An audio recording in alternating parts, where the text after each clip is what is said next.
Selamat, selamat malam Hani. Selamat malam yang udah datang di Zoom meeting ya. Selamat malam. Jadi hari ini kita ketemu lagi, kita kumpul-kumpul untuk ngobrol, untuk bincang-bincang tentang menjadi otentik di tempat kerja. Ya, menjadi otentik itu selalu menjadi topik yang menarik ya, karena menjadi otentik itu kan kita menjadi asli siapa kita, apa adanya. Dan setahu saya dari pengalaman saya sendiri, menjadi otentik itu nggak mudah, nggak gampang. Dan juga saya juga dengar banyak dari teman-teman juga ya, dan banyak kasus juga untuk menjadi otentik itu bukan suatu hal yang mudah. Ada banyak tantangan dari dalam diri maupun dari luar. Tapi menjadi otentik itu suatu hal yang menarik sekali. Kenapa? Bayangkan kalau kita menggunakan handphone yang asli sama menggunakan handphone yang palsu ya, lebih enak yang mana? Kalau kita pakai handphone yang asli jauh lebih senang lah, jauh lebih senang. Menggunakan barang yang asli itu kalau barang ya, tapi kalau kita bisa menjadi asli itu ada satu kebahagiaan, ada arti yang mendalam ya buat mereka yang udah pernah merasakan yang namanya menjadi otentik dan terus bekerja dan menjalani misi menjadi dirinya sendiri, itu pengalamannya luar biasa ya. Nah untuk itu hal yang besar ini kali ini kita akan coba bungkus menjadi kecil ya, menjadi otentik khususnya di tempat kerja, di tempat kerja. Nah kalau di tempat kerja itu seperti apa kita menjadi asli, kita coba lihat. Oke, dua kata ini yang akan jadi panduan kita malam ini, yaitu asli dan adaptasi ya.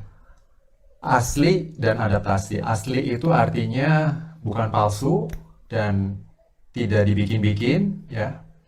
Dan itu sesuai dengan kekuatan dan keterbatasan yang ada di dalam diri. Kekuatan dan keterbatasan. Jadi di dalam diri kita punya kekuatan tentang siapa kita, tentang potensi-potensi yang sudah menjadi kekuatan, dan terus tentang bakat-bakat dan segala macam, dan juga keterbatasan. Nah, keterbatasan itu apa?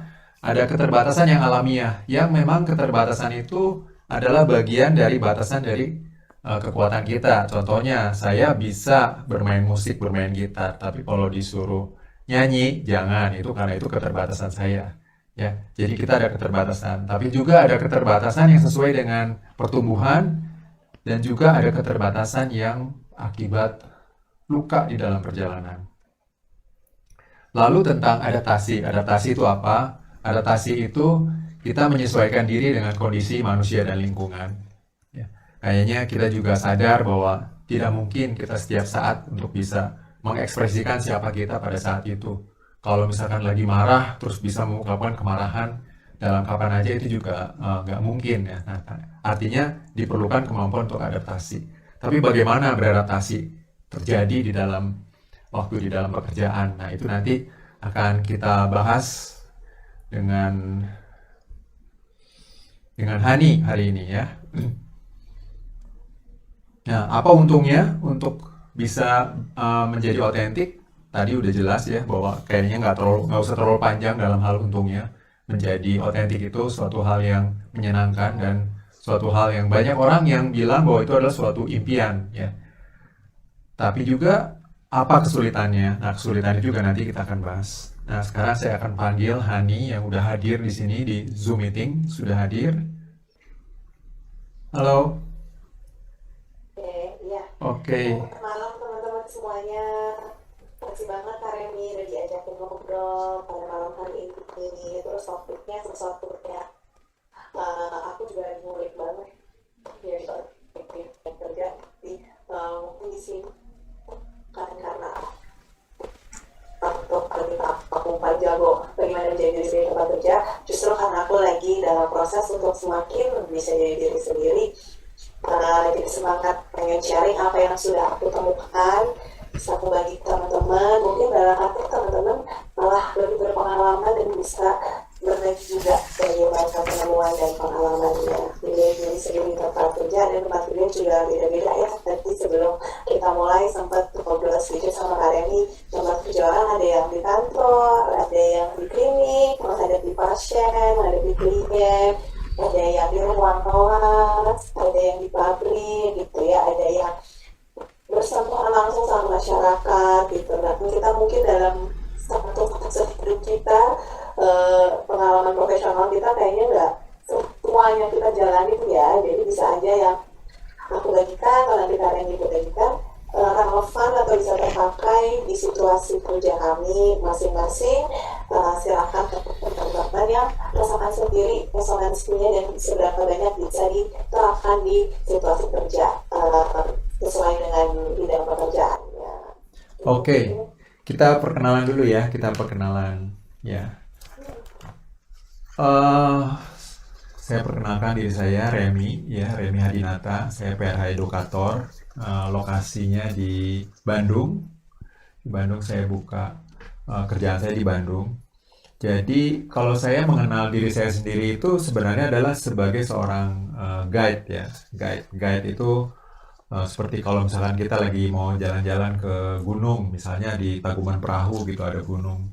Terus udah gitu mau masuk ke hutannya gitu. Terus kita butuh bantuan seorang guide. Nah, saya merasakan sebagai suatu guide, itu sosok guide itu kerasa hidup dalam diri saya ya. Terus guide itu jadi mengarahkan orang ketika mau menjalani pertumbuhan. Nah, jadi ketika menjalani pertumbuhan ini memang dengan adanya guide itu akan memudahkan ya, dengan memudahkan. Jadi bisa kalau bayangin aja kalau masuk ke hutan, belum pernah ketemu ke sana, belum pernah masuk, terus ada guide itu kan enak ya yang sudah punya pengalaman ke sana. Nah, saya kebanyakan kerjanya seorang edukator PRA itu kalau buat saya kebanyakan di situ ya. Jadi kalau guide itu dia punya peta. Nah, kalau di dalam pertumbuh kembangan pakai peta apa? Nah, saya menggunakan peta yang memang sudah ada di PRH. Ya, jadi di PRH itu ada sebuah peta yang bisa kita pakai untuk bisa mengenali diri, untuk bisa melihat terus kalau mau berkembang, terus kalau mau bertumbuh, terus kalau misalkan saya merasa ada sesuatu yang mengganggu dalam mandiri, terus gimana cara mengatasinya, gimana menghadapinya, terus apa yang sebenarnya terjadi, itu sebenarnya sudah ada petanya dan saya menggunakan peta di PRH. Dan peta itu sudah dipakai sama saya sendiri sejak tahun 2005. Jadi secara pribadi dari 2005 saya sudah mencoba masuk ke dalam hutan itu sendiri. Jadi mencoba untuk bertumbuh dengan menggunakan peta ini. Dan ternyata peta ini sangat bermanfaat sekali ya. Dan dengan menggunakan peta itu saya bisa menavigasi kehidupan sendiri ya, menavigasi terus ketika ketemu kesulitan, oh seperti ini, terus ketika ketemu suatu kekuatan baru, oh terus saya jadi bisa tahu, oh ini mesti diapain, terus ketika ada pikiran yang mengganggu, terus seperti apa, oh sebenarnya harusnya seperti ini, saya perlu bertindak seperti ini. Dengan adanya peta, dengan adanya guide itu lebih enak. Nah, jadi dengan adanya pengalaman dan petunjuk. Dan terus ada satu hal lagi yang saya pakai sebagai seorang guide adalah petunjuk dari dalam diri. Jadi ternyata di dalam diri itu ketika mendengarkan hati nurani yang terdalam, itu saya bisa mendengarkan suatu pesan dari dalam. Nah, pesan ini yang jadi patokan juga ya dalam ketika menggait. Kalau mungkin biasa disebut intuisi ya, ada intuisi. Jadi intuisinya semakin tajam untuk bisa mengarahkan dan mendampingi orang dalam bertumbuh kembang. Jadi itu sebagai seorang edukator dan itu adalah saya. Ya, jadi nah terus aktivitasnya apa aja? Kalau misalkan kalau di hutan kan aktivitasnya bisa camping, bisa hiking, bisa panjat tebing, banyak ya macam-macam. Kalau di pekerjaan saya aktivitasnya apa? Nah, aktivitasnya bisa lewat workshop ya. Jadi ada lewat workshop. Di dalam workshop ada yang 2 jam, 6 jam ataupun sampai 4 hari gitu ya. Lewat workshop itu kita semua bersama-sama. Jadi pada dasarnya dalam misalnya 15 orang kita kumpul, kita bersama-sama menjalani pertumbuh kembangan, bersama-sama mengenali diri sendiri, ya. Bersama-sama menghadapi kesulitan, bersama-sama mendalami topik tertentu.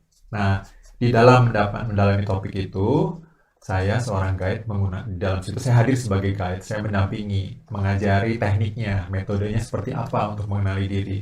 Terus kalau teman-teman menghadapi kesulitan, gimana cara menghadapinya? Atau kalau perlu saya turun tangan sendiri. Sama seperti guide ketika masuk ke hutan dengan sekelompok, terus ada yang digigit serangga, saya akan turun bantu gitu ya. Atau kalau nggak ada yang masuk ke kakinya kepelitak gitu ya, saya akan bantu gitu. Terus kalau misalkan nanti menghadapi satu medan, terus nggak tahu menghadapinya, saya akan kasih petunjuk gimana cara menghadapinya. Ya. Terus ada juga pendampingan pribadi. Pendampingan pribadi itu ketemu 4 mata. Ya, saya ketemu berdua gitu ya. ya ibaratnya seperti konseling, tapi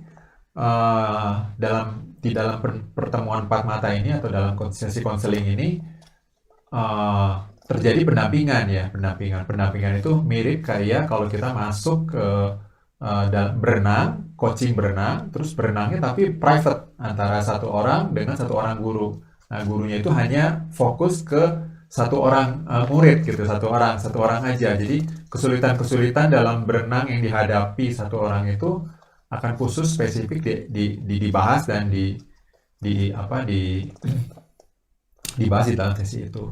Nah, terus pendampingan juga ada pendampingan kelompok ya. Jadi misalkan 10 orang bertemu, terus kita bikin satu topik dalam satu tahun, kita ketemu beberapa kali dalam satu tahun, terus itu didampingi. Nah, pendampingan. Jadi masing-masing istilahnya menjalani kehidupan sendiri-sendiri, tapi kita bersama-sama menjalani topik yang sama. Nah, ini menarik. Misalnya dalam satu tahun kita mau menjalani topik tentang komunikasi, bagaimana berkembang dalam komunikasi. Ya udah, satu kelompok kumpul untuk membangun tentang membangun diri di dalam istilahnya mengembangkan diri di dalam cara berkomunikasi di tempat kerja maupun di keluarga ataupun dengan pasangan ataupun dengan anak ya. Ataupun yang terakhir adalah lewat pendampingan di perusahaan atau di grup. Jadi bisa juga tuh, jadi misalkan satu perusahaan saya datang ke situ terus kita bikin satu pendampingan di perusahaan untuk karyawan khusus spesifik untuk kebutuhan perusahaan ya. Jadi itu sebenarnya sebagai seorang edukator. Jadi edukator PRA itu bukan hanya melulu mengajar, tapi kalau buat saya itu adalah sebagai seorang pendamping ya, pendamping. Nah, itu perkenalan dari saya di Bandung. Nah, sekarang silahkan Hani memperkenalkan diri. Gimana? Kalau Hani gimana melihat diri dan pekerjaannya itu seperti apa? Oke, saya juga edukator PRH, tapi jauh lebih junior dibanding Kak Remi. Kalau tadi Kak Remi sempat mention tentang pendampingan di perusahaan, kebetulan memang seminggu terakhir ini lagi padat banget pendampingan di perusahaan. Jadi teman-teman yang perusahaannya itu sangat mereka tuh sangat waktu itu dan kebutuhan staff-staffnya itu ketemu, kita ngobrol, lalu kita apa ya yang bisa dilakukan buat karyawan-karyawannya, terus nanti misalkan akhirnya ada kesempatan memberikan workshop singkat, lalu juga pendampingan personal karena counseling untuk mereka bisa lebih mengenal dirinya, mengenal kekuatannya, mengenali dan kemudian juga bisa menghilangkan hambatan-hambatan dalam diri, terutama yang terkait sama dunia kerja gitu. Terus itu salah satu kegiatan sebagai edukator PRH ya. Lalu seperti yang tadi Karen sudah mention juga, membuat workshop pendek, workshop panjang, pendampingan pribadi, pendampingan kelompok juga ada.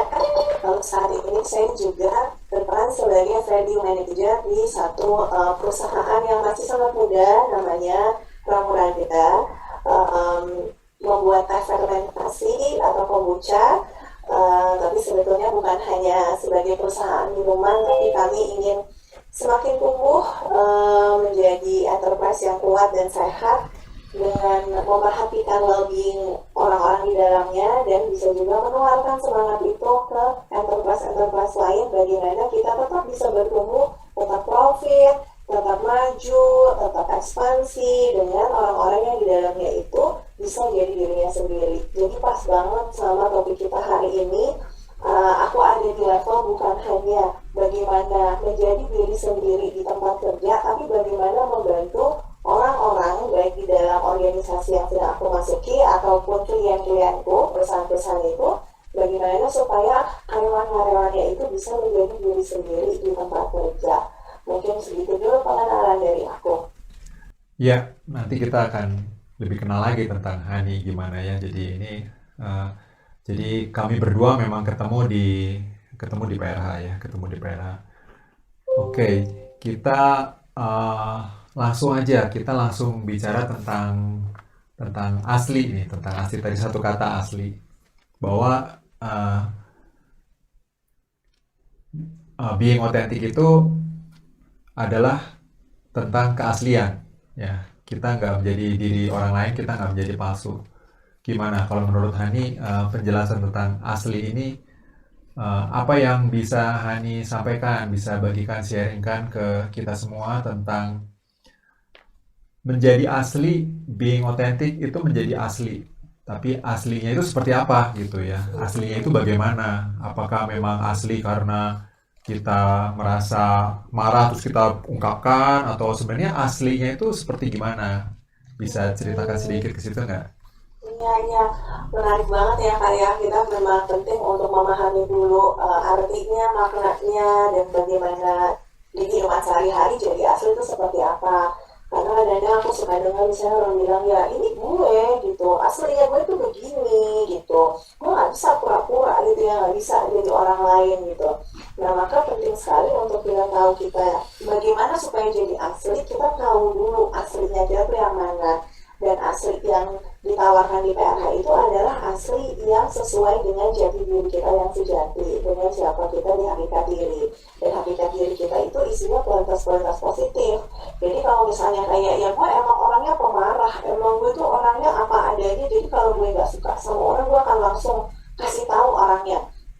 Itu bukan asli yang seperti itu yang ditawarkan di PRH ya. Karena asli yang seperti itu jadi tidak bertanggung jawab, jadi seenaknya kalau kita punya perasaan gak suka sama orang lalu membombardir orang itu dengan perkataan atau sifat-sifat yang malah bisa menyakiti dia gitu.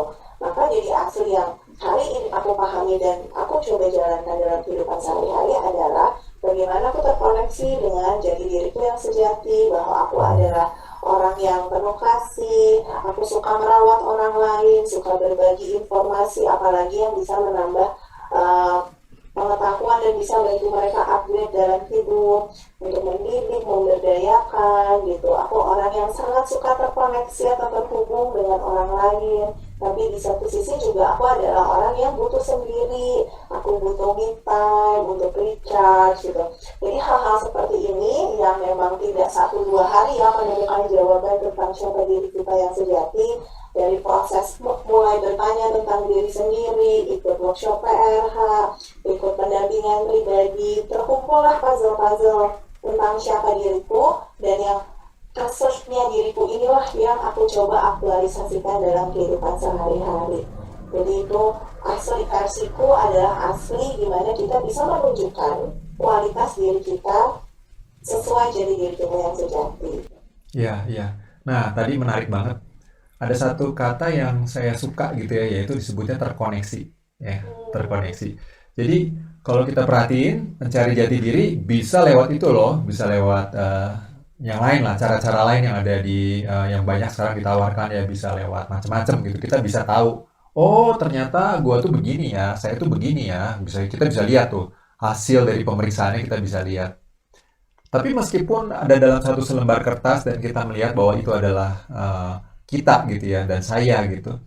Tapi ketika tidak terkoneksi, nah di situ jadi kuncinya di situ, jadi terkoneksi. Jadi tadi cerita Hani itu buat saya sangat bagus sekali ya, karena itu kan ketika merasakan terkoneksi. Jadi kata terkoneksi ini penting. Jadi ketika kita terkoneksi, kita jadi bisa menjadi diri sendiri saat itu. Jadi apa yang kita tunjukkan itu bukan misalnya contoh, oh saya adalah seorang yang kreatif dalam hal seni gitu ya. Terus saya nggak merasa ada rasa seni itu seperti apa, rasa kreatif dalam seni itu apa. Terus udah gitu dicoba-coba, disengaja-sengajain. Oh ini kreatif tuh seperti ini. Jadi uh, terkoneksi itu nggak seperti itu. Jadi terkoneksi itu benar-benar bisa kerasa ya Hani ya, bisa kerasa. Kalau misalkan saya merasa saya orang yang memang bertanggung jawab, bisa kerasa tanggung jawabnya. Terus kalau misalkan saya merasa saya adalah orang yang eh, apa yang baik gitu ya, baik hati, kebaikan itu bisa dirasakan. Mungkin kejadiannya mirip kayak kalau kita lagi makan. Kalau kita lagi makan, terus kita merasakan benar-benar rasa itu benar-benar kita rasakan di lidah. Jadi bukan hanya dibicarakan aja tapi dirasa. Jadi sepertinya terkoneksi itu kalau dalam hal keaslian ini penting ya, dalam hal menjadi otentik ya Hani ya. Iya, benar Kak. Nah, kadang-kadang kita juga terbantu ya dengan laporan pemeriksaan, dengan mungkin kita ya mengisi kuesioner, Mm-mm. terus ya ada diskusi, kamu adalah orang yang ini, orang yang itu, atau berbagai metode lain yang kadang-kadang Mm-mm. juga aku pakai. Aku juga punya kawan-kawan yang adalah praktisi metode pengenalan diri dengan berbagai metode gitu. Um, aku tetap pakai, tapi dengan ngecek ke dalam diri, betul nggak aku seperti itu, beresonansi atau tidak gitu. Karena kalaupun deskripsinya sangat bagus gitu ya, aku ini belajar dari pengalaman, dari kesalahan gitu ya. Beberapa tahun lalu, waktu sebelum aku betul-betul mengenal PRH dan masuk ke PRH secara mendalam seperti ini, pernah ikut satu metode yang dia memberikan deskripsi lengkap sekali tentang siapa diri kita. Tapi pada akhirnya nggak ada yang aku ingat, nggak ada yang nempel gitu. Karena itu bukan aku yang nemuin sendiri. Dan aku tidak tahu caranya bagaimana, walaupun aku nggak nemuin sendiri, sebetulnya aku juga tetap bisa terkoneksi dengan bagian itu di dalam diriku. Jadi boro-boro terkoneksi, ngeliat bahwa aku punya hal-hal baik seperti itu aja nggak kelihatan, apalagi terkoneksi, apalagi diwujudkan.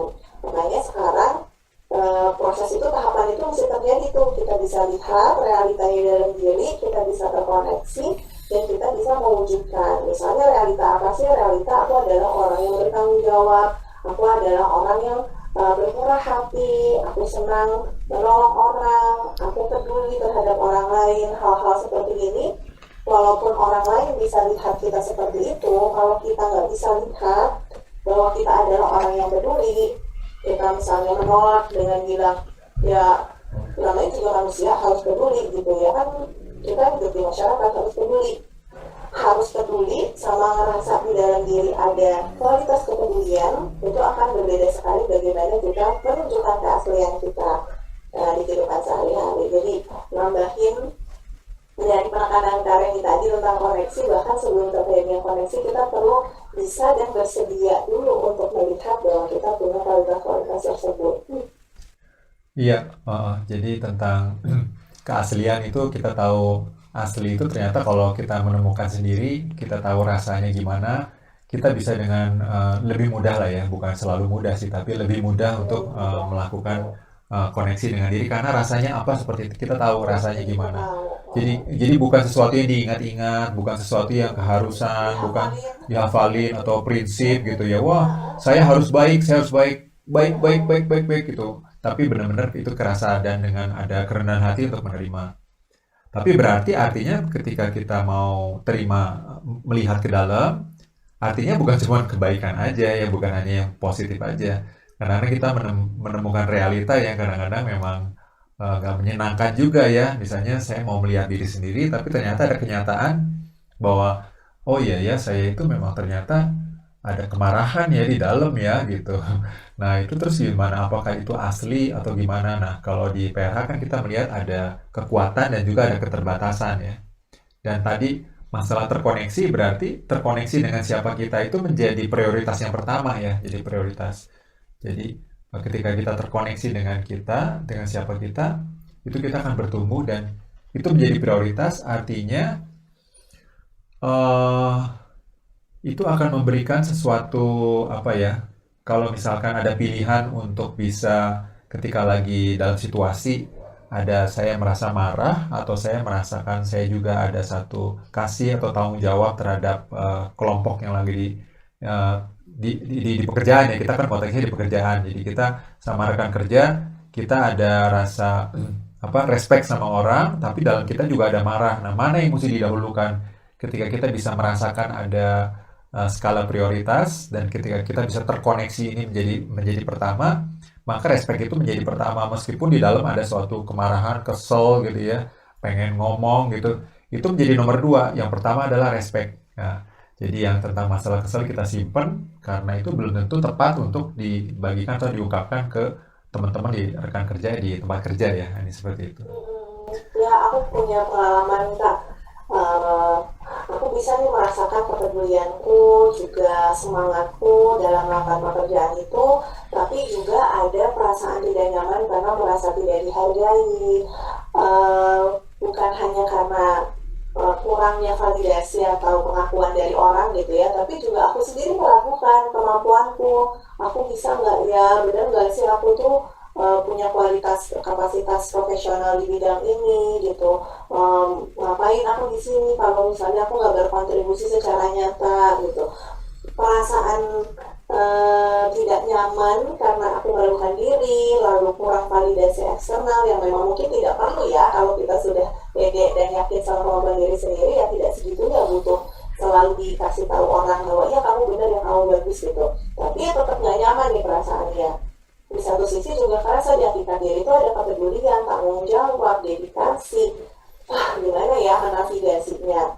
Memang tidak mudah, membedakannya saja, mengenalinya saja tidak mudah, apalagi kemudian memilih, ya kalau dari Bapak bilang ya prioritas, mau memilih bertindak berdasarkan perasaan ragu, tidak berharga, tidak yakin dengan diri sendiri, atau mau bertindak berdasarkan kepedulian, komitmen, dedikasi terhadap orang atau perusahaan tempat aku bekerja gitu. Dan memang kadang-kadang perlu dibantu juga sih Kak, kalau dari pengalamanku ya. Jadi misalnya sudah berulang nih terjadi di situasi kerja yang serupa, muncul lagi dinamika diri seperti itu, seperti ada konflik ya di dalam diri antara perasaan yang tidak nyaman, juga ada kekuatan diri yang betul-betul aku rasakan emang bagian diriku yang sejati gitu. Aku nggak tahu bagaimana memahami ini, atau nggak tahu bagaimana menavigasi ini. Aku butuh bantuan dengan pendamping-pendamping di PLH, atau misalnya dengan teman yang aku juga percaya aku bisa cerita, karena itu penting untukku memahami dulu apa yang aku alamin, apa yang terjadi dalam diriku sebelum tahu apa yang harus dilakukan. Biasanya buatku jauh lebih mudah melakukan apa, bertindak bagaimana, berkata apa, atau bahkan diam, tapi diam yang dengan kesadaran kalau aku udah lebih memahami sebenarnya terjadi apa dalam diriku gitu kan. Menarik. Jadi yang nggak bisa dibuang itu adalah proses ya. Proses. Jadi sebenarnya menjadi otentik itu, kalau boleh disimpulkan, itu proses seumur hidup ya. Proses seumur hidup. Yang nggak bisa hanya dalam misalnya belajar sekali terus langsung bisa, oh menjadi otentik itu begini, oh kita harus begini, nggak. Itu menjadi suatu proses, karena pengenalan diri tadi, mengenali diri aja, merasakan itu juga butuh proses. Belum kita mencoba menyesuaikan dengan hal-hal lain yang ada di dalam diri ya. Misalnya tadi ada keharusan, atau ada doubt, keraguan di kepala, terus ada juga mungkin ada suatu, ya namanya orang ya bisa tersinggung ya, sakit hati gitu ya. Terus bagaimana ini caranya menavigasinya, mana yang perlu didahulukan tadi, meskipun kita tahu sekali prioritasnya, tapi belum tentu bisa juga gitu ya. Itu kan ada proses untuk bisa melatih, mereedukasi, latihan lagi untuk bisa menjadi seperti itu. Jadi proses itu sepertinya nggak bisa dibuang. Proses itu adalah bagian dari menjadi otentik. Ya. Iya. Sama yang buatku terbantu ya Kak, kalau kita tuh punya contoh nyata orang dari diri kita, role model yang dia adalah orang yang otentik gitu. Dia adalah orang yang bisa dalam kegelisahannya atau pergumulan perasaan tidak nyamannya, lalu bisa tetap asertif, berkomunikasinya ya. Maksudnya asertif tuh apa yang pengen disampaikan dikomunikasikan dengan jelas, tidak pasif yang diam-diam aja berharap orang lain tahu, atau agresif itu biasanya jadi menyerang, menekan, mengintimidasi gitu. Dan aku merasa cukup bersyukur, merasa beruntung juga ada beberapa orang dalam hidupku, terutama figur otoritas nih, karena biasanya kalau aku sih biasanya lebih banyak yang terjadinya perasaan-perasaan yang sulit itu kalau ketemu sama figur otoritas, sama atasan, sama klien atau customer yang apa yang mereka lakukan itu bisa deal or no deal nih, proses kerja kita gitu, dibanding sama rekan kerja atau yang lebih di bawah gitu ya, agak beda gitu ya dinamikanya. Dan figur-figur otoritas atau atasan ini yang memang mereka itu bisa menjadi dirinya sendiri, mereka bisa otentik sesuai dengan yang tadi kita sudah jabarkan gitu ya definisinya, itu ternyata mempengaruhi aku untuk tahu, oh seperti itu, mempengaruhi aku untuk juga berani jadi diri sendiri, itu membawa manfaat, bukannya membawa masalah. Mungkin kalau aku di lingkungan orang-orang yang fake, aku tahu sekali dengar cerita teman-temanku atau dari klien-klien gitu ya, memang industrinya seperti itu, kayak semua orang itu harus pura-pura baik-baik saja, tidak ada tempat untuk emosi, apalagi tidak ada tempat untuk perasaan negatif gitu.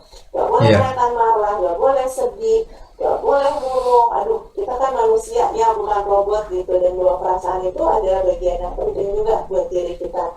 Tampaknya sulit tuh kalau orang mau belajar diri diri sendiri kalau di tempat orang-orang yang justru lebih mendukung tidak diri diri sendiri. Nah, kalau aku yang aku alami tuh lingkungannya, lalu juga atasannya atau koordinatornya adalah orang yang otentik, sehingga aku lebih mudah dan lebih berani untuk berlatih menjadi diri sendiri.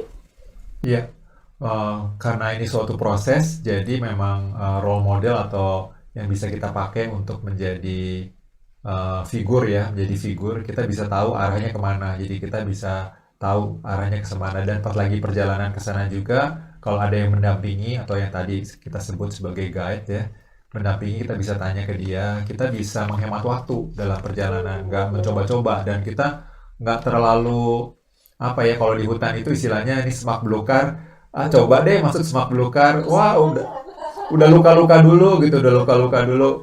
Tapi kalau nggak ada guide, kadang-kadang itu yang dilakukan di banyak orang gitu. Kalau misalkan punya kesempatan dan punya kekuatan untuk bisa mengulang lagi, kadang-kadang mengalami kesalahan yang sama berulang-ulang itu nggak enak gitu. Kadang-kadang malah jadi bisa terbentuk satu gambaran diri yang negatif gitu. Wah, ternyata saya nggak bisa ya ke sana ya.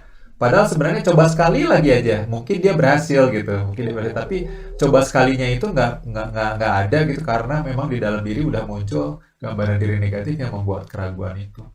Nah, kalau memang di dalam diri itu kita bisa merasakan ada keaslian, yaitu tentang terkoneksi tadi ya dengan kekuatan, dan juga ada keterbatasan yang bisa muncul dalam berbagai macam tempat ya, di lokasi, bisa di pikiran, ada keterbatasan, bisa juga kekuatan kita memang terbatas, misalnya di tempat kerja dikasih tanggung jawab, tapi tanggung jawab itu melebihi dari kapasitas kemampuan kita. Jadi nggak bisa. Saya pernah dengar ada seorang pada dasarnya dia seorang guru ya, seorang guru, tapi dia mendapatkan tanggung jawab memimpin kelompoknya untuk melakukan satu aktivitas, sedangkan kepemimpinan atau masalah manajemen itu bukan di dalam kapasitasnya dia. Akhirnya dia tidak bisa menyelesaikan tanggung jawab itu, bukan karena dia tidak mau ya, bukan karena tidak mau, dia sebenarnya mau, tapi karena memang kapasitas itu tidak ada, jadi tanggung jawab itu melebihi dari kapasitasnya dia.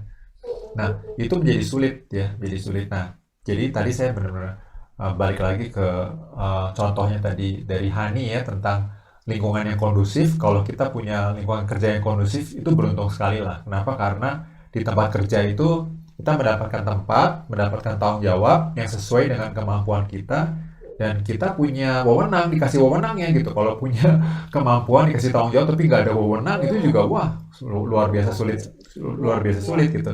Nah, sekarang kita coba arahin tentang kesulitan-kesulitan dan bagaimana menavigasi untuk bisa menjadi otentik di dalam dunia kerja. Ya, jadi kita asumsi bahwa seseorang ini udah mengenali dirinya gitu ya, sudah dalam proses gitu, terus sudah gitu sekarang dia masuk di dalam lingkungan kerja dan terus menghadapi tantangan-tantangan nih Hani. Kira-kira Hani ada satu, kita bisa mulai dari mana nih ceritanya, tantangan apa nih yang kira-kira bisa kita bagikan untuk kalau tantangan seperti ini, kalau mau menjadi otentik itu kurang lebih kayak bagaimana gitu.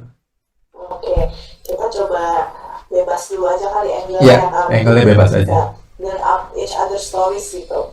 Kalau tadi Kakak yang bilang bahwa kadang kita tuh dikasih amanah nggak sesuai dengan kapasitas kita. Yeah. Kapasitas kita A, dikasih amanahnya B. Nah, menurutku tapi ini kalau diomongin kayaknya gampang. Penting untuk tahu kapasitas kita. Tapi memang waktu di dalam itu sulit, karena waktu kita, apalagi waktu masih awal-awal kerja ya, maksudnya aku sekarang di usia 30 gitu ya, banyak hal yang aku udah tahu ini aku bisa ngerjain, yang ini aku belum bisa ngerjain, belum pernah aja. Jadi kayaknya kalau aku coba kerjain mungkin bisa.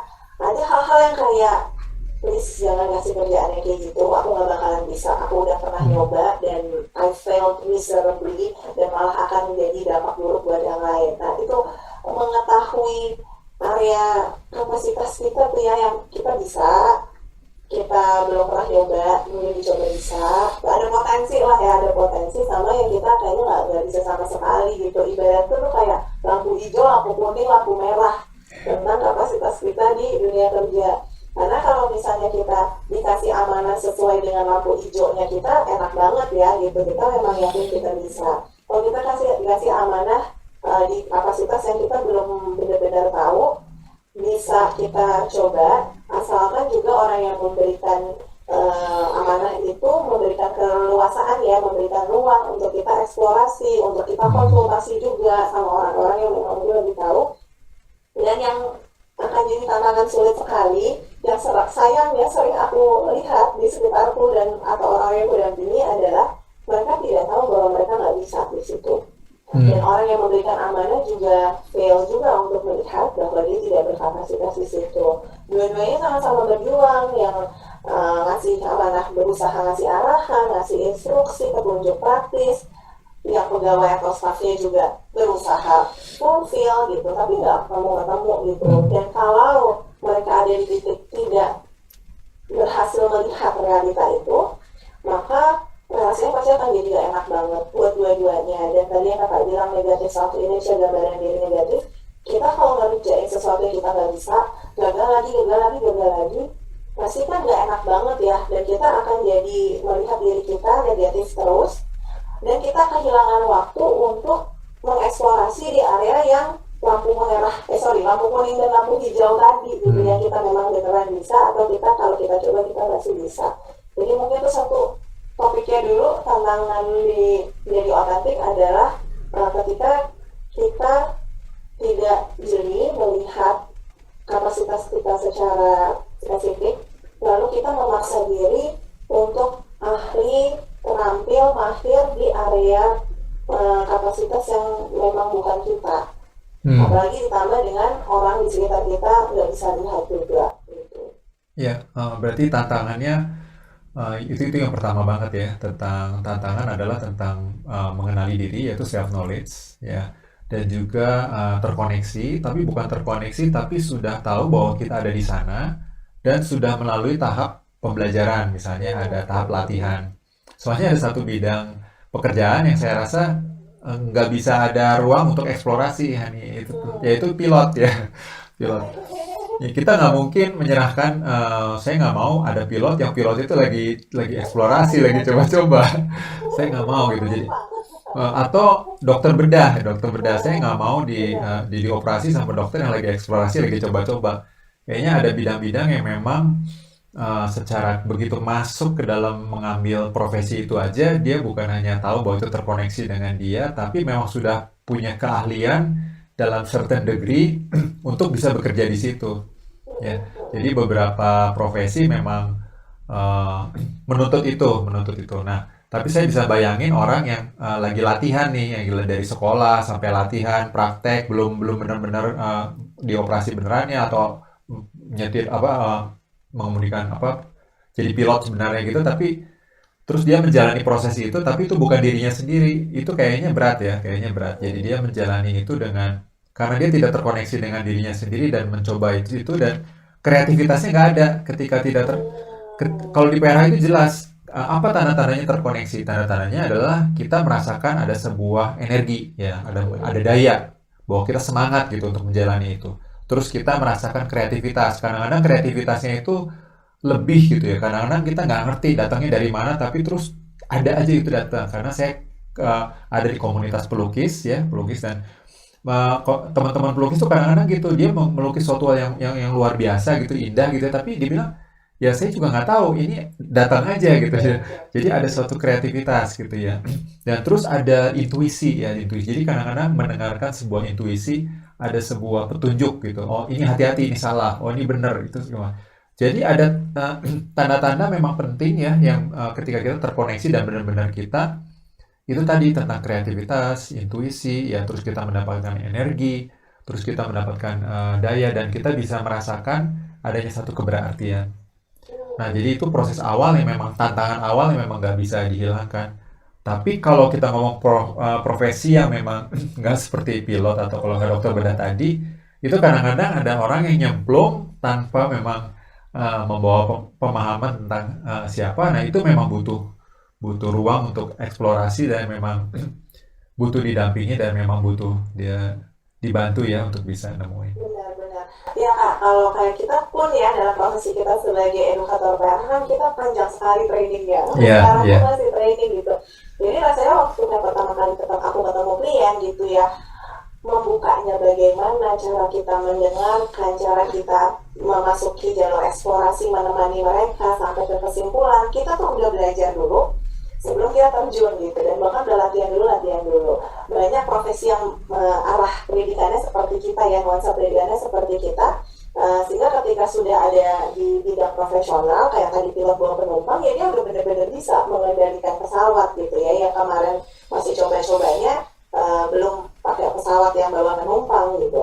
Tapi kalau kita lihat justru mayoritas pekerjaan itu kan banyak sekali yang pendidikan sebelumnya apa, lalu pekerjaannya tidak terlalu linear. Lalu bahkan ketika masuk interview dikasih tahu nanti pekerjaannya A, B, C, D, E, kenyataannya waktu masuk bisa aja berubah. Entah fungsi itu sedang tidak dibutuhkan atau ada perubahan di dalam enterprise dalam perusahaannya sendiri sehingga kita lebih butuh ke arah sana. Lalu sangat dituntut untuk menjadi adaptif, beradaptasi dengan yang saat itu diminta. Kadang kita bisa cepat adaptasinya, kadang kita lambat, apalagi kalau kita belum pernah bersentuhan dengan bidang pekerjaan itu misalnya. Lalu yang sebenarnya kita juga bisa ngecek, kita beneran punya nggak sih kapasitasnya, kreativitas tadi ya Kak, itu aku resonate banget gitu dengan pengalamanku. Hal-hal yang tadinya aku nggak tahu aku bisa, tapi ketika aku coba lakukan dan ternyata ada kreativitasnya, itu satu pertanda besar bahwa aku memang punya kapasitas di situ. Tapi hal-hal yang aku udah coba lakukan, udah pakai cara ini, cara itu, nanya sama orang, aku ikutin persis gimana orang lain melakukan, tapi aku tidak merasakan ada originalitas, ada ide-ide baru, ada inovasi yang muncul dari dalam diriku, yaitu satu indikator bahwa aku kayaknya emang gak bisa di situ. Dan ketika kita ada di dunia kerja yang mungkin mendadak berubah atau ya entahlah banyak hal yang bisa terjadi ya secara ekonomi global juga ya, mungkin tadinya perusahaannya bergerak di bidang apa, bisa harus pivot gitu, kita jadinya bergerak di bidang ini, kita perlu layoff mungkin beberapa pekerja, berarti yang function ini kamu yang pegang ya gitu. Perubahan-perubahan seperti itu sangat dinamis, bahkan di institusi yang udah well established gitu ya. Kalau aku tahu teman-temanku yang di kementerian, di BUMN, itu pun tidak luput tuh terhadap perubahan-perubahan itu, karena mereka bisa saja berubah program kerja tergantung dengan partner instansi mana, atau mereka sendiri pindah divisi. Nah, setiap kali ada perubahan itu, kemampuan adaptasi kita sangat-sangat diuji nih, sangat-sangat diuji. Di satu sisi kadang menyulitkan, menyakitkan juga, dan tidak dipungkiri bisa membangkitkan pengalaman-pengalaman ketidakberdayaan, kebingungan, kehilangan arah yang sebelum-sebelumnya. Mungkin waktu lagi kuliah, lagi ngerjain skripsi, mungkin waktu masa remaja, nggak punya teman gitu ya. Itu tuh yang bikin ekstra-ekstra sulit tuh. Udah kita belum tahu kita bisa apa enggak, muncullah ini nih tokoh-tokoh jahat, tokoh-tokoh menyebalkan di dalam diri kita, membuat kita makin sulit maju gitu. Tapi itu kenyataan yang aku jauh lebih sering lihat ya di sekitar tuh, orang yang aku dampingi. Ini ada satu aspek itu, dunianya berubah, kitanya belum bisa, lalu muncul pengalaman-pengalaman negatif yang belum selesai kita proses. Nah, saya mau stop dulu sebentar, mau cerita tentang apa sih yang teman-teman bisa pakai kalau di PRH. Kalau memang tadi tantangan pertama adalah tentang pengenalan diri, tentang self knowledge gitu ya. Nah, bisa ikut workshop yang namanya Who Am I ya. Who Am I ini workshop 4 hari. Bayangin selama 4 hari, workshopnya itu hanya dihadiri oleh tidak lebih dari, kalau online itu tidak lebih dari 10 orang. Kalau saya yang mengadakan tidak. Soalnya kalau udah lebih dari 10 orang udah nggak efektif lagi. Kenapa? Karena selama 4 hari itu mendapatkan pendampingan spesifik tentang mengenali diri, Who Am I. Jadi nanti akan diajarkan metodenya seperti apa. Jadi kalau mau berenang itu masuk ke air, cara ngambil nafasnya gimana, bergeraknya gimana, supaya bisa mengenali diri dan didampingi selama 4 hari. Dan kebetulan tadi juga saya sempat kelewatan untuk cerita bahwa sebenarnya acara bulan ini tuh saya sendiri sebagai host saya sedang mengadakan celebration, namanya celebration 550. 550 itu apa? Saya masuki usia ke-50 bulan ini, dan juga ini adalah tahun kelima menjadi edukator. Meskipun saya sudah menggunakan metode PRH ini udah dari tahun 2005, tapi saya baru mendapatkan lisensi itu 5 tahun yang lalu, dan itu 2017. Jadi ini merupakan celebration, dan dalam celebration ini saya memberikan diskon, ya, diskon. Jadi kalau misalkan yang mau mendaftarkan UMI buat bulan Januari saya mengadakan UMI. Nanti itu saya akan ada diskon spesial lah buat teman-teman. Dan juga tentang being authentic itu minggu depan ada workshopnya, yaitu tentang being authentic. Nah, itu workshop 3 jam. Jadi gimana sih secara prakteknya gitu kalau tentang being authentic, nanti kita coba rasain sendiri dalam momen 3 jam itu. Nah, terus balik lagi ke topik yang tadi, berarti ketika ada dari dalam diri, itu kita sudah bisa merasakan lagi dalam proses nih ya, meskipun ada tadi ada berbagai macam hal juga tantangan dari dalam diri. Berarti tantangan yang kedua adalah tantangan di luar ya, tantangan di luar. Tantangan dari dunia kerja itu sendiri. Kalau di kantor yang memang lebih kondusif, itu kan mungkin lebih mudah kali ya dalam menghadapinya ya, Hani ya. Tapi kalau misalkan di kantornya juga nggak kondusif gitu kan, berarti sekarang ada kata tentang kondusif sama tidak kondusif ya. Nah itu kira-kira kita bisa cerita apa nih tentang kondisi kantor yang memang kondusif buat menjadi otentik itu seperti apa sih? Kalau misalkan yang tidak kondusif seperti apa? Apakah memang bisa kita golongkan seperti kayak gitu? Atau memang ada pekerjaan yang memang tadi kata Hani ya memang pada dasarnya being authentic itu memang tidak bisa gitu. Kamu harus ya harus tampil baik gitu, meskipun lagi kerasa nggak enak juga tetap mesti tampil baik gitu ya. Itu gimana nih? Ada cerita ke sana nggak? Nah, aku sih mau tetap berpegang pada percaya bahwa kita selalu bisa jadi otentik. Tapi memang ada degree, ada derajatnya nih sebenarnya kita jadi diri sendiri. Jadi seperti ada 2 kutub ya, yang tadi asli atau otentik sama menjadi adaptif.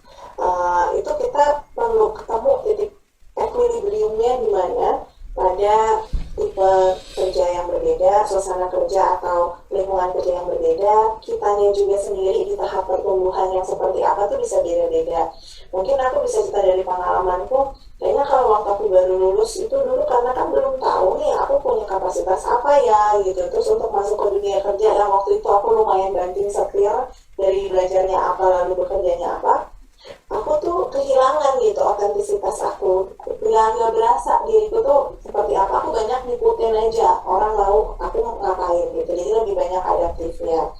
Lalu terus misalnya lebih tambah pengalaman, sempat jadi trainer di tempat yang bahan materinya sendiri menyenangkan ya, aku suka deliverynya, tapi siapa yang menerimanya itu industrinya apa, itu industrinya sangat kapitalis. Aku nggak sebutlah mereknya apa, tapi industrinya sangat kapitalis, sangat uang, dan ternyata itu nggak cocok tuh dengan diriku, sehingga aku jadi nggak bisa benar-benar dari diriku sendiri gitu. Tapi nurut banget ke orang nggak juga tuh, jadi agak di sini lah gitu, di sini.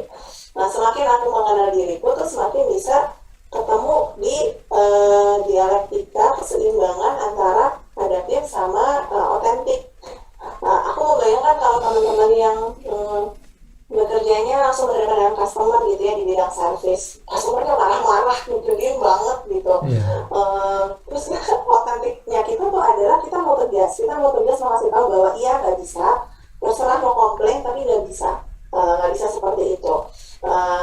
Versus kita menyenangkan aja orangnya kayak oh iya nanti deh saya lakukan itu segala macam supaya orang itu nggak marah-marah lagi misalnya. Nah untuk kita bisa ada di titik ini tegas yang pas sambil menenangkan orang itu yang pas, itu tuh that's the goal, that's the objective dari pertumbuhannya kita. Untuk kita tahu kapasitas kita, tahu juga realita yang kita hadapi, dunia eksternal itu seperti apa, tipe pekerjaan kita, akhirnya menemukan degree atau derajat menjadi otentik seoptimal mungkin gitu. Kalau memang tidak memungkinkan 100% otentik, 50% otentik masih mungkin nggak mungkin. ya 50%-nya nih kita maksimalin, jangan sampai 30% aja otentik dan 20%-nya masih membiarkan kita uh, larut atau hanyut dengan apa yang orang mau di sekitar kita. Ini bahkan dalam apa ya, kalau aku lihat mungkin pejabat atau politikus gitu ya, kan mereka juga perlu bagaimana mengambil hati orang, supaya orang juga suka sama mereka, mau milih mereka gitu. Tapi mereka juga punya kepribadian dan punya arah gerak yang mereka pengen tempuh gitu, dan mengajak orang-orang untuk masuk ke jalan tersebut gitu.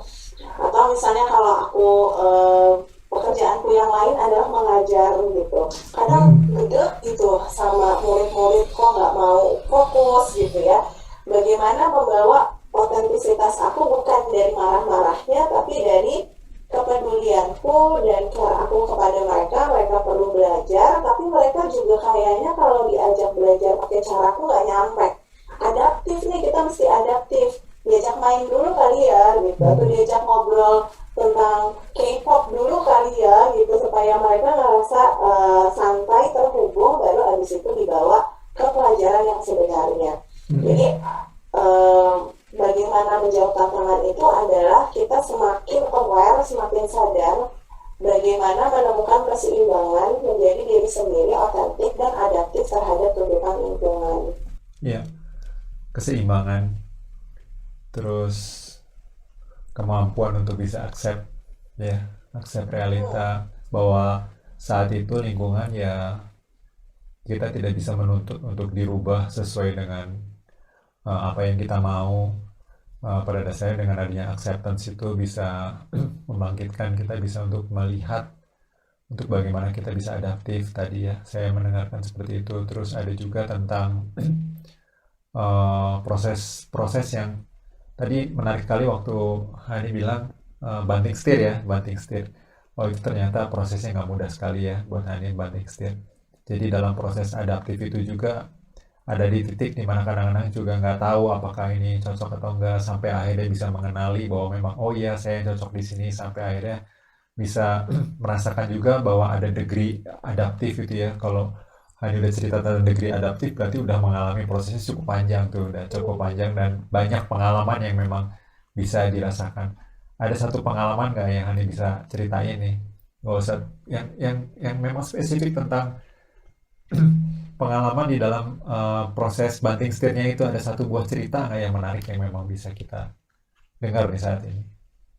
Oke, ini juga pemahamannya baru datang beberapa hari. Jadi 1 minggu ini aku berkesempatan untuk memberikan workshop dan juga pendampingan pribadi di satu perusahaan. Tidak terlalu tua, tidak dibilang muda juga gitu. Pegawainya juga sudah lumayan banyak, mereka juga sudah tahu arah geraknya kemana.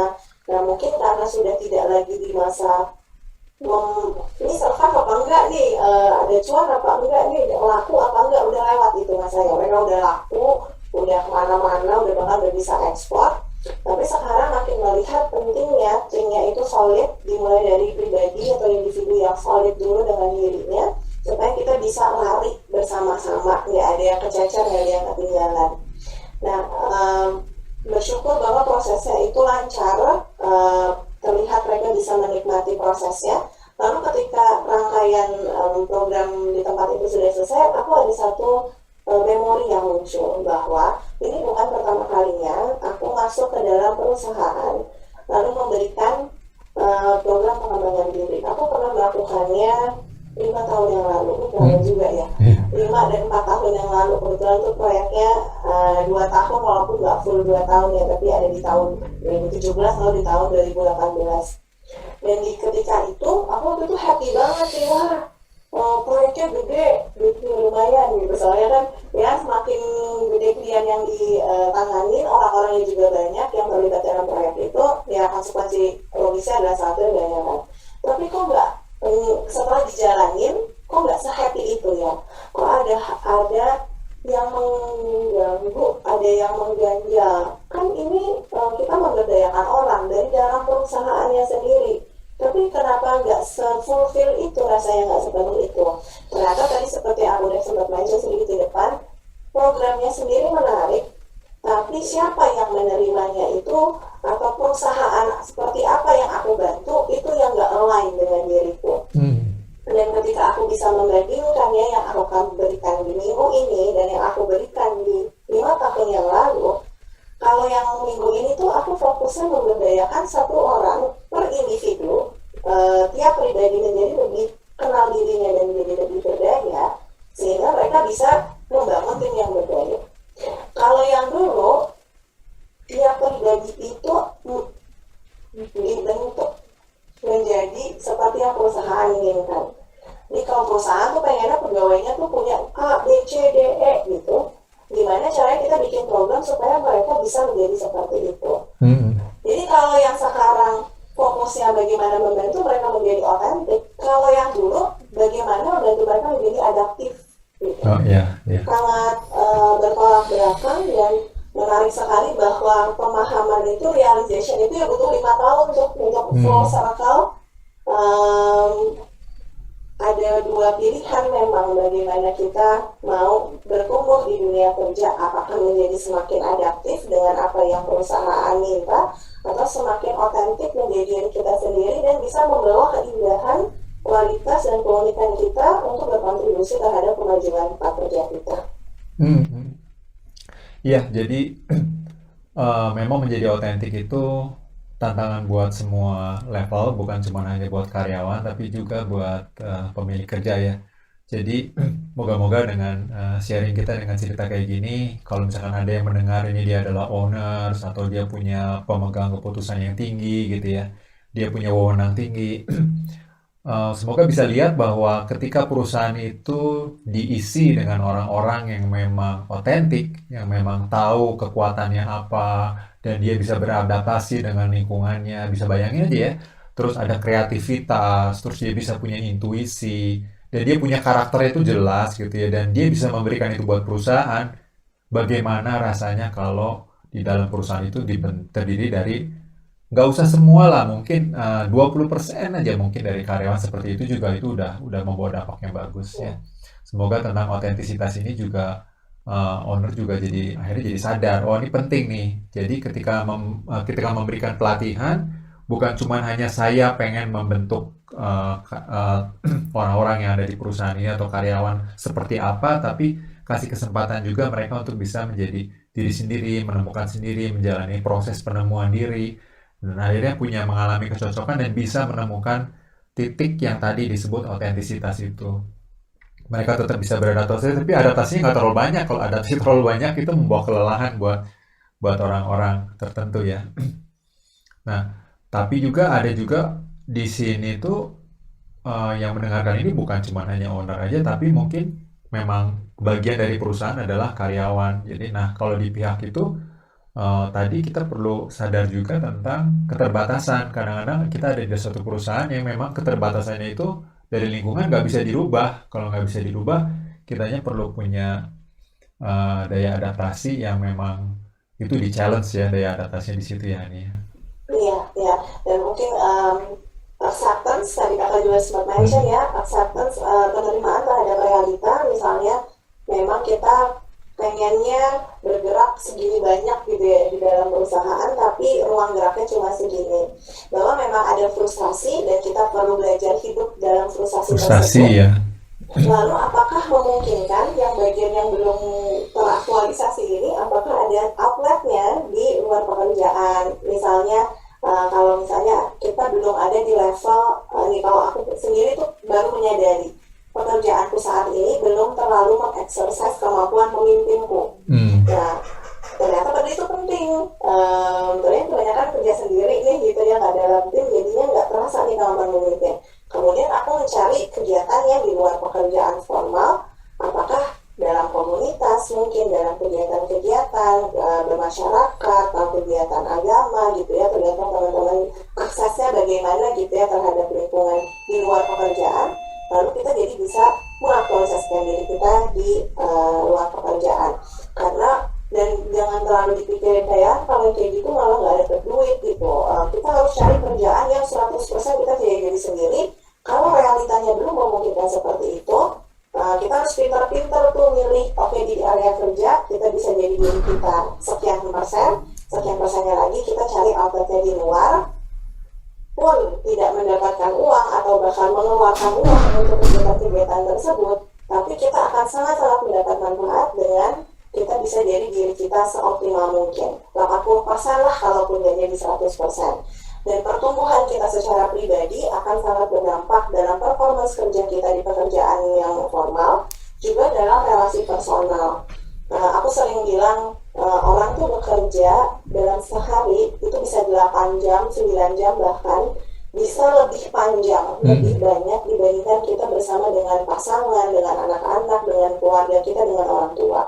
Maka bagaimana kita merasa penuh, bahagia, bermakna, berarti dalam pekerjaan itu akan sangat berdampak pada relasi personal kita juga. Nanti saya juga akan tampilkan sebenarnya ada video juga dari teman kerjanya Hani ya, teman kerjanya Hani itu yang namanya Ivy. Dia sudah memberikan videonya, dia sudah memberikan kesaksian bagaimana bekerja dengan Hani yang memang menurut dia Hani itu sangat otentik sekali ya, dan ada di dalam satu tim kerja. Kesaksian dari rekan kerjanya Hani sendiri, bagaimana sih sebenarnya kalau kita punya rekan kerja yang memang otentik ya, itu sangat inspiratif sekali. Halo, aku Ivy. Aku senang sekali punya kesempatan untuk bekerja sama dengan sahabatku Hani. Kami bersahabat sudah lebih dari 25 tahun. Waktu aku bikin bisnis Ramu Raga, Hani selalu mendampingi perjalanan usahaku. Beberapa waktu ini Ramu Raga sedang berkembang dan aku ingin menciptakan usaha yang bukan cuma sekedar mencari profit, tapi juga bisa mengembangkan orang-orang yang terlibat di dalamnya. Oleh sebab itu, Hani akhirnya menjadi value manager dalam tim Ramu Raga. Sejak itu, Hani menjadi ibunya anak-anak Ramu Raga. Selama membangun tim Ramu Raga, aku bisa melihat Hani benar-benar menggunakan hatinya yang besar untuk mewadahi perkembangan personal tiap tim, yang akhirnya bisa mendukung pengembangan bisnisnya juga. Yang hidup dari diriku selama bekerja dengan Hani sebagai value manager adalah aku bangga sama sahabatku. Bersyukur pada keputusanku menyelamatkan value manager pada bisnis kecil ini. Karena aku juga jadi merasa terbantu oleh kehadiran Hani. Aku bisa fokus pada hal-hal yang lain, sedangkan aku bisa tenang karena timku solid diasuh oleh Hani. Baik secara personal maupun profesional. Aku pun sebagai pemimpin bisa lebih tenang, lebih lembut, dan Hani bisa menjadi penyeimbangku ketika aku sedang menggebu-gebu. Terima kasih Hani. Having my best friends as my co-founder is such a bless for me, for the team, and the business. Semoga tercapai ya mimpi-mimpi kita untuk membuat tempat kerja yang memberikan ruang eksplorasi bagi tim, berani menjadi autentik dalam kehidupan profesional maupun personal, dan memberikan manfaat bagi banyak orang. Terima kasih Hani. Nah, terus kalau misalkan mau bertanya nih, kalau ada teman-teman sini mau bertanya, kalau yang ini kan saya ngambil ada 2 Zoom meeting sama ini YouTube stream ya. Nah, kalau yang hadir di Zoom meeting bisa langsung chat aja di situ. Nanti pertanyaan-pertanyaan akan kita bahas langsung di sini. Tapi kalau yang melihat ini adalah dari mungkin besok atau setelah melihat ini, bisa tulis juga di YouTube, bisa tulis di komen. Nanti saya akan luangkan waktu, pasti saya akan luangkan waktu untuk menjawab itu. Kalau misalkan memang pertanyaannya tidak bisa dijawab dalam 1-2 kalimat, mungkin nanti akan ada satu tayangan khusus yang untuk menjawab pertanyaan itu, untuk membahas itu. Kalau perlu, kita akan menjadi topik tertentu, atau kalau enggak hanya menjawab spesifik di situ. Kalau misalkan cukup dijawab dalam 1, 2, atau 3 kalimat gitu, nanti saya akan jawab langsung di situ. Ya. Dan juga ada juga saya taruh link juga di deskripsi juga. Kalau ada teman-teman yang mau mendapatkan informasi khusus tentang PRH atau tentang aktivitas selanjutnya seperti apa, bisa subscribe ke mail subscription, saya situ juga ada, atau kalau mau masuk langsung ke dalam WA group. Jadi saya udah buka sebuah WA group di mana nanti kalau teman-teman bisa masuk ke situ, nanti saya akan informasikan tentang aktivitas, karena ada berbagai macam hal yang memang bisa kita lakukan bersama ya, misalnya tentang penemuan diri. Nanti kita bisa latihan bareng-bareng, latihan seperti apa sih yang namanya penemuan diri, ya seperti apa itu namanya kita mengendalikan pikiran. Ada beberapa hal yang mungkin spesifik bisa kita latih. Nah, nanti silahkan join ke WA group itu. Nanti di situ bisa pertanyaan, bisa langsung di situ. Nanti saya akan jawab secara personal di situ. Kalau di sini sepertinya belum ada pertanyaan. Nah, nih kita lanjutkan dulu sedikit nih. Jadi dari yang tadi kesimpulannya gimana nih? Kesimpulan kita bisa memberikan kesimpulan nggak? Kalau saya bisa kasih kesimpulan nih, berarti tentang asli sama adaptif tadi, tentang asli itu kita adalah sebuah proses. Untuk bisa menjadi asli itu adalah sebuah proses yang bisa panjang, bisa pendek, tapi pada dasarnya ini adalah proses umur hidup. Ya, proses. Kalau orang yang beruntung waktu masih kecil hidup di keluarga yang memang kondusif, terus bisa memberikan pemahaman yang bisa memberikan guidance untuk bisa menemukan keasliannya, dia akan prosesnya akan berbeda dengan kalau memang yang dalam pengalaman keluarga yang lain gitu ya. Tapi ini adalah proses. Nah, kata kuncinya di dalam proses ini adalah terkoneksi. Ketika bisa menemukan koneksi, kita bisa merasakan rasanya seperti apa. Dan ketika bisa merasakan rasanya seperti apa, bisa melakukan hal-hal bisa melakukan hal-hal yang memang kondusif ke situ. Contohnya misalnya membangun relasi dengan orang-orang yang memang menerima kita apa adanya. Itu penting dengan membangun relasi dengan orang-orang yang bisa menerima kita apa adanya. Rasa terkoneksi ini jadi bisa dirasain. Jadi lama-lama benar-benar bisa terkoneksi ya, terkoneksi. Ketika terkoneksi jadi bisa tahu ketika masuk ke dalam suatu pekerjaan, ini sebenarnya connect nggak sih? Saya bisa hidup nggak di sini? Apa yang dirasain ini bisa hidup nggak? Dan terus ketika bisa terkoneksi dengan dalam diri juga, ternyata asli itu bukan hanya menemukan koneksi dengan kekuatan, tapi juga menemukan keterbatasan. Ada keterbatasan-keterbatasan tertentu dalam diri. Jadi, nah bagaimana nih keterbatasan dalam diri dan ada kekuatan ini, kita bisa mengungkapkan keaslian ini. Nah, terus tentang adaptif, tentang adaptasi, ini ternyata diperlukan adaptasi karena nggak di semua lingkungan kerja kita bisa langsung mengungkapkan apa adanya. Apalagi kalau tadi dikaitkan dengan pertumbuh kembangan, belum kenal siapa saya, otomatis bisa ketemunya nanti kita perlu beradaptasinya banyak gitu. Karena memang perlu proses belajar lebih banyak di situ. Jadi, nah adaptasi ini juga akan berbeda-beda di dalam lingkungan kerja. Ada lingkungan kerja yang memang mengharuskan kita harus beradaptasi banyak gitu. Ada juga yang memang bisa lebih punya ruang untuk bisa menjadi ekspresi pribadi, bisa keluar. Dan tadi ada satu kesimpulan khusus juga tentang buat pemilik perusahaan ya, bahwa pemilik perusahaan akan bisa memberikan dampak yang sangat besar kepada perusahaannya kalau benar-benar menciptakan suatu nuansa yang kondusif di perusahaannya untuk bisa supaya buat karyawannya semua bisa punya kesempatan untuk bisa menjadi otentik. Kira-kira kalau dari Hani ada kesimpulan apa nih yang kira-kira bisa ditarik lah untuk bisa menjadi diingat gitu untuk besok-besok. Ngomongin cara atau berbagi pengalaman bagaimana berproses untuk semakin menjadi otentik. Cuma akhirnya semua perjalanan ini, proses ini akan bisa dimulai dengan kita sungguh-sungguh bertanya pada diri sendiri, apakah aku mau menjadi pribadi yang otentik di dunia kerja. Kalau kita sudah menyerah kalah, udahlah emang diri sendiri, udahlah aku fake aja, palsu aja. Kita mau belajar cara apapun, jurus apapun ya nggak ketembus gitu. Kita akan stuck di mode bertahan hidup dengan cara mengubah diri jadi orang lain. Tapi kalau kita mau terbuka dan jujur bahwa ya aku mau menjadi diri sendiri, walaupun sulit, walaupun belum sampai sana, butuh proses, butuh dibantu, butuh belajar, tapi itu akan memulai perjalanan. Ada orang yang dengan otomatis mau menjadi dirinya sendiri. Tadi yang sudah Kak Reni bilang ya, tergantung keluarga. Kalau keluarganya memang yang otentik, kita akan jadi mode utamanya adalah jadi otentik tuh ya suatu hal yang alamiah. Lingkungan kerja kita, lingkungan sekolah kita gitu ya akan sangat mempengaruhi. Nah, ada juga orang-orang yang menjadi otentik itu adalah suatu konsep baru. Barangkali buat teman-teman yang dengar video ini pertama kali tuh dengar bahwa kita boleh bisa jadi diri sendiri di dunia kerja. Maka silakan teman-teman berproses, merenungkan, mengendapkan apa yang didengar hari ini, dimulai dengan bertanya, apakah aku mau menjadi diriku sendiri di tempat kerja? aja.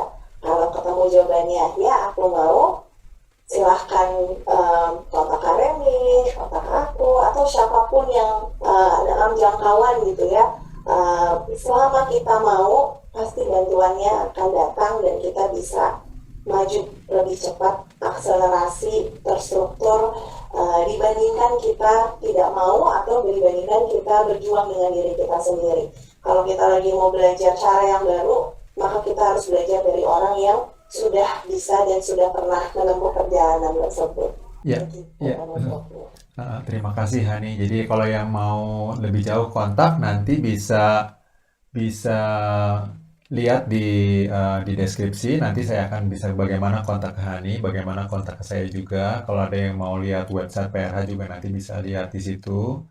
Terus kalau misalnya ada yang mau nanti bertanya juga bisa di situ ya. Jadi untuk saat ini nanti akan ada kesempatan untuk bertanya buat yang di Zoom, tapi untuk sementara nanti itu setelah kita akan tutup dulu yang di YouTube stream ini. Nanti ini tetap akan berlanjut untuk menjawab sedikit untuk yang dari yang di Zoom.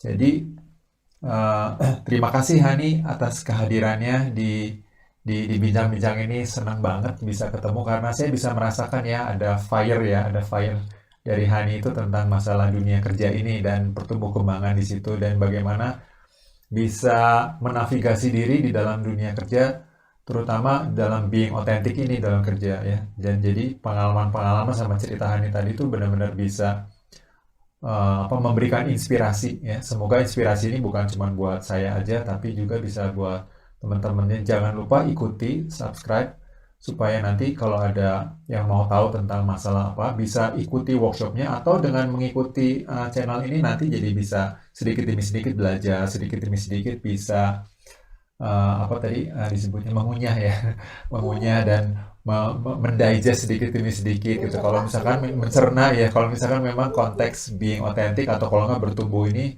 juga suatu hal yang baru ya.